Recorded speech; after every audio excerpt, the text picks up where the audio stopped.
Bonjour, Bonjour. on est où ici? Ben, on est à Matane, chez Nature Island.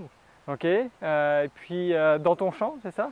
Oui, là, c'est un champ qui sert à faire du foin. Là, puis on a plusieurs cultures, mais la culture principale, c'est la cameline. Là. Ok, donc Nature Island, c'est de la cameline, c'est quoi? C'est quoi la cameline? La cameline, c'est un ancien grain oléagineux. C'est le plus vieux grain oléagineux recensé. Donc, on a des traces dans les pressoirs des Celtes, là, 4000 ans avant Jésus-Christ. Ça a été oublié. C'est un grain, c'est vraiment un ancien grain ancestral. Puis, on se retrouve vraiment à avoir une très grande qualité d'huile avec ce type de grain. Ok, donc toi tu fais pousser la cameline et tu la presses ensuite et tu la mets en bouteille, c'est ça? Oui, c'est ça. On a une petite presse artisanale, donc on presse très doucement, là, 1 litre à l'heure, en dessous de 38 degrés. Donc, ce qui nous garantit vraiment d'avoir beaucoup d'arômes dans l'huile, puis d'avoir vraiment un goût unique, puis beaucoup d'éléments nutritifs intéressants, comme les oméga 3.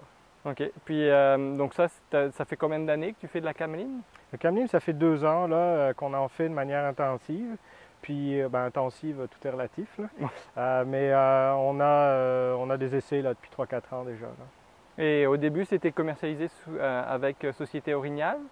Puis Oui, maintenant ça l'est encore Ouais. via Société Orignal dans les grands restaurants. Là. Donc, on a vraiment beaucoup de grands chefs qui adorent cette huile-là pour son goût, puis son goût unique. Puis, Et puis maintenant, c'est aussi commercialisé en bouteille. oui. C'est quoi le nom de la... Parce que tu as des noms en fonction des plantes. Oui, c'est ça. Donc, la cameline, on l'a appelée l'obsolète parce que c'est un grain qui est devenu obsolète avec le fil du temps parce que moins productif que les autres grains. Puis, en fait, comment on a trouvé la cameline, là, parce qu'on a fait beaucoup de recherches, c'est à force de chercher un canola non OGM. Le canola, malheureusement, est tout OGM en Amérique du Nord. Ça a pris 5 ans de trouver une souche, qui est le colza, l'ancien canola. Donc là, on a aussi, en partenariat avec d'autres producteurs, ça c'est pas uniquement moi qui le produis, mais d'autres producteurs toujours bio, on a trouvé une souche de colza, donc de canola non OGM. Donc on a celle-là qui s'appelle la rebelle. Ça c'est un peu une rebelle par rapport au système de monopole actuel de semences. Donc on a l'obsolète pour la cameline, puis la rebelle pour l'huile de colza. Et puis la cameline, ça s'utilise comment? Est-ce que c'est une huile pour cuire, pour frire, plutôt pour les salades? Elle a une bonne tolérance à la chaleur, mais souvent, nous, on conseille de l'utiliser vraiment à froid parce qu'elle a tellement des valeurs nutritives intéressantes. Une cuillère à café représente l'apport journalier en oméga 3. Donc, c'est vraiment dommage. Si on dépasse la température de 50 degrés, on va perdre ces valeurs nutritives-là. Donc, on a une belle balance oméga 3, 6, 9. Donc, on conseille d'utiliser un peu comme une huile d'olive, plus sur les salades, en crudité, comme une huile de finition, fin de cuisson ou pour des mijotés légers. Ok. Puis ça a quoi comme goût? C'est quoi comme arôme qu'on retrouve dans la cameline? Ben là, moi, quand je fais un salon, je fais goûter à des milliers de personnes, là, puis à chaque fois, il y a des noms différents qui me viennent. On parle en général, là, les mots qui reviennent le plus souvent, c'est asperges, amandes, choux, noix, noisettes. C'est ça, dans la cameline, on est dans un autre monde parce qu'on n'a pas de repères. Nos capacités olfactives vont nous faire penser à telle ou telle chose, mais suivant une personne ou une autre, le goût va être différent. Donc c'est ça que ça fait vraiment de l'intérêt pour les chefs, justement, c'est comme un nouveau goût. Oui, parce que c'est un goût quand même assez prononcé, c'est ça, par rapport à des huiles plus traditionnelles. Elle a quand même un goût peut-être plus de verdure ou herbacé, je trouve. Oui, c'est très végétal. Ça, c'est quelque chose qui revient en règle générale. Les personnes qui goûtent vont dire que c'est un goût très végétal. Puis ils disent de manière non péjorative, là, ça goûte le champ. Tu sais, c'est comme. Mais ça, là, c'est oui, il y a la cameline, mais c'est aussi la façon de presser qui fait beaucoup. La façon dont on presse très lentement, 1 litre à l'heure, une température très basse.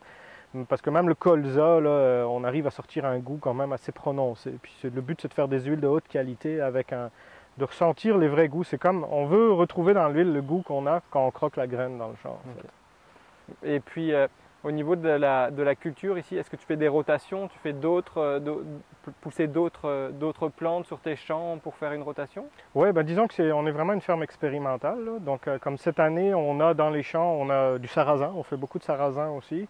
On a du seigle, on a de l'orge nu. On a 5 variétés. On a une parcelle d'essai avec semences sécures. On a l'onagre qu'on commence aussi, qui va aussi être destiné à faire de l'huile, mais plus à usage médical, je veux dire.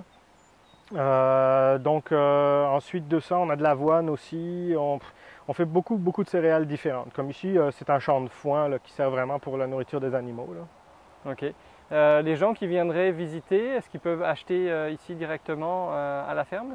On n'a pas vraiment de kiosque de vente parce que on est rarement disponible l'été. Là, c'est un peu quand la saison est assez courte en Gaspésie, il faut se dépêcher pour cultiver. Donc on a vraiment les produits qui sont disponibles tout le temps en ligne via Terroir Québec. Puis on a plusieurs épiceries qui distribuent nos produits aussi, mais on n'a pas vraiment de kiosque disponible. Mais sur rendez-vous, ça nous fait toujours plaisir de montrer ce qu'on fait ici. D'accord. Et dans la région, est-ce que toi, tu as des producteurs ou des endroits que tu recommanderais d'aller voir, les personnes qui viennent dans la région de Matane, d'autres producteurs agricoles ou produits du terroir, des choses comme ça? On a juste à 300 mètres de chez nous là, les Jardins de l'Orme qui font de la culture maraîchère, qui font du savon aussi, puis qui ont vraiment une belle gamme, ils ont un kiosque à la ferme, vente de produits à la ferme. Ensuite de ça, la fromagerie du littoral, la Baie des Sables aussi, qui est ouverte pas mal pendant la saison estivale, puis qui fait vraiment des fromages de bonne qualité. L'auberge de la Pente-à-Brut à Sainte-Paul qui fait du sirop d'érable, les fumoirs Raoul Roux qui font une recette spécifique de saumon fumé. Je crois que rien que dans la MRC de la Matanie, il y a moyen de se faire un panier d'épicerie complet. Là. Ok, merci beaucoup. Merci à vous. Merci.